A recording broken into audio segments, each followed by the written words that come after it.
ABC General Hospital spoilers tease that Jason Morgan's instincts are razor-sharp as he navigates the winding road, the moonlight casting eerie shadows on the guardrail beside him.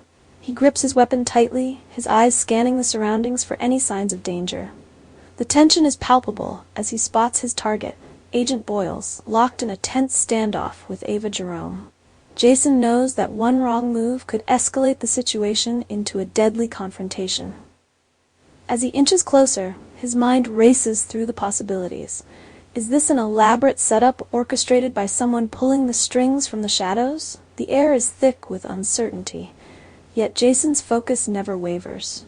He's aware that Isaiah Gannon, a close friend of Lucky Spencer, has been caught in the crossfire and is bleeding out, time slipping away with each passing second. The Pine Barrens stretch out before them, a notorious location known for harboring secrets buried deep within its forested expanse. As Jason approaches, he wonders if Ava has been deceived by Jagger Cates, or if she is merely another pawn in a much larger, more sinister game. The events unfolding on Route 41 hint at a conspiracy, one that could have devastating consequences if Jason doesn't act quickly.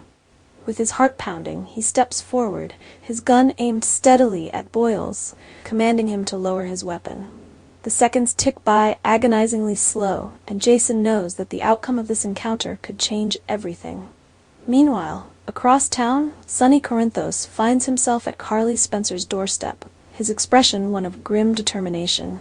Memories flood back as Carly opens the door, her mind racing to the times when she had stood by Sonny's side, even marrying him to avoid testifying against him in court. But this time, the situation is different. Sonny's voice trembles slightly as he reveals the shocking reason for his visit. Jagger Cates has been shot twice and lies dead, his body found at the Quartermain boathouse. Carly's eyes widen in disbelief, her thoughts swirling with questions. Why hadn't Sonny called 911? And more importantly, whose gun did he use? Carly remembers the silver gun Christina had taken, but Sonny had a different one, a black weapon that Carly had never seen before. The realization dawns on her that Sonny might be hiding something far more dangerous than she had ever imagined.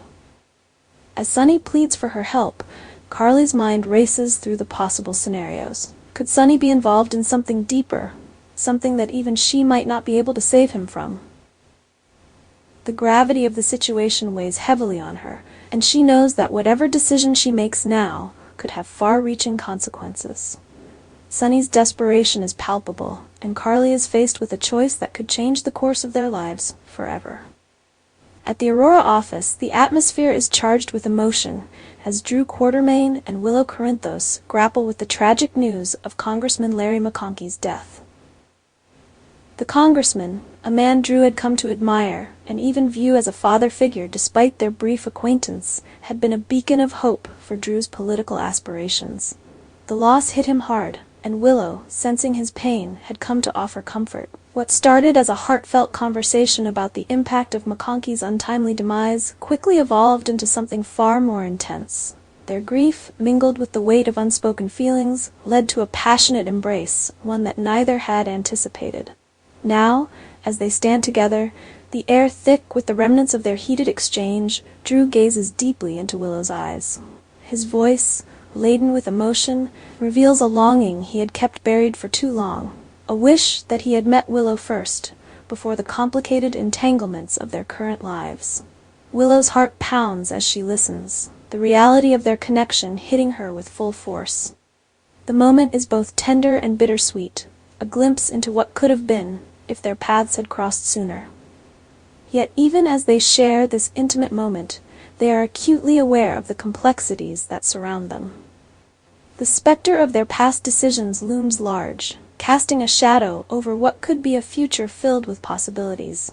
But for now they find solace in each other's arms, even if just for a fleeting moment. In a different part of town, the tranquility of the night is shattered by the piercing sound of gunfire, echoing across the Quartermain estate. At the boathouse, chaos reigns as FBI agent John Jagger Cates lies bleeding on the deck, the result of a violent altercation that no one had anticipated. The tension had been building ever since the first Hook attack, a harrowing event that should have prompted the immediate installation of security cameras.